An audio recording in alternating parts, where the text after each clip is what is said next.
మీ కాళ్ళు పట్టుకుని దండం పెట్టి చెప్తున్నా, లోకాన్ని సంఘంలోకి తీసుకురాకండి.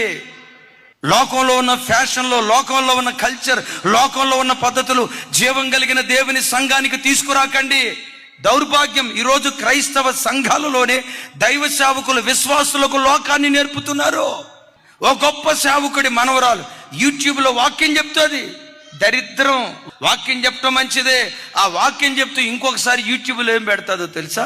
ఐబ్రోస్ ఇంట్లోనే ఎట్లా కట్ చేసుకోవాలి, పౌడర్ ఎట్లా రాసుకోవాలి, ఇక్కడ అది రాసుకున్న తర్వాత కాస్త చెంపలు ఎర్రగా ఉండాలంటే ఏవి రాసుకోవాలి, ఈ మేకప్కి మెడలో ఆ గొలుసు ఏ మ్యాచ్, ఈ బ్లౌజ్కి మ్యాచింగ్గా దీని మీద ఏ చున్నీ వేయాలి, ఆ చున్నీకి మ్యాచింగ్గా కింద ఏ డ్రెస్ వేయాలి, ఎట్లా నడవాలి. నడిచేటప్పుడు కూడా నేను జడ్జి చేయట్లా. ఎవడైనా తన్ను తాను పాడు చేసుకుంటే వేరు. దేవుని ప్రతినిధిగా నేను నిలవబడిన తర్వాత సంఘాన్ని పాడు చేశానా, కలిగే ఉగ్రత అంతా ఇంత కాదు. యెరోబాము అంత నాశనం అయిపోవటానికి కారణం ఏంటో తెలుసా?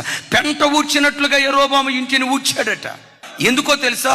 ఇశ్రాయేలీలందరినీ తప్పుడు త్రోవల్లోకి నడిపించిన ఒక భ్రష్టరాజు. ఇలాంటి సేవకులను చూస్తే రేపు వీళ్ళకి ఎలాంటి గతి పడుతుందో భయం వేస్తుంది. ఒకప్పుడు దైవజనుడు దైవజనురాలు ఉంటే ప్రక్క నిలవబట్టడానికి భయపడేవాళ్ళు. ఈ కాలపు యవ్వన సేవకులు ఉన్నారు చూసారా, వాళ్ళు పోస్ట్ చేసే ఫొటోస్ వాళ్ళిద్దరు ప్రక్కనే నిలవబడి, ఇజ్రాయేలీట్రా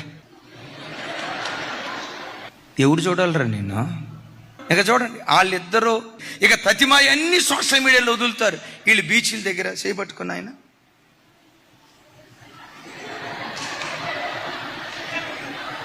ఎవరు ఆత్మపూర్ణులు, ఏది మనలను పరలోకానికి చేర్చే బోధ, ఏది సమర్పణతో బ్రతికేటువంటి సేవకులు, ఎక్కడ మనం కట్టబడాలి, ఆ ప్రత్యక్షత క్రైస్తవుడికి లేకపోతే. కొంతమంది కింద కామెంట్ పెట్టే కామెంట్ ఏంటో తెలుసా? వాళ్ళు బ్రాడ్ మైండ్ కలిగిన సేవకులు. మాంసం తింటావని ఎముకలు మెల్లో వేసుకొని తిరగం. భార్యాభర్తలైనంత మాత్రాన ఆ విచ్చలవిడితనం బయట ఉండకూడదు. ఒక వివాహం కాని యవ్వన బిడ్డ వాళ్ళ నా కోణంలో చూస్తే ఏ ఆలోచన వస్తుంది? సేవకుని ఏ కోణంలో చూడాలి? సేవకురాలను చూడటంతో ఒక తల్లిని చూసిన మనసు ప్రజలకు రావాలి. సేవకును చూడటంతో నాన్నను చూసిన మనసు ప్రజలకు రావాలి. ఈరోజు క్రైస్తవ్యం దేవుని కంటే సుఖభోగాలను ఎక్కువ ప్రేమించి సుఖ సౌఖ్యాల వైపు వెళ్ళి క్రైస్తవ్యాన్ని ఓ తప్పుడు త్రోవకు తీసుకుని వెళ్తున్న పరిస్థితి లోకంలో జరుగుతుంది. అలాంటి దరిద్రపు సంతతి మీద క్రైస్తవ్యం తిరుగుబాటు చేయాలి, సంస్కరణ జరగాలి సంఘాల్లో.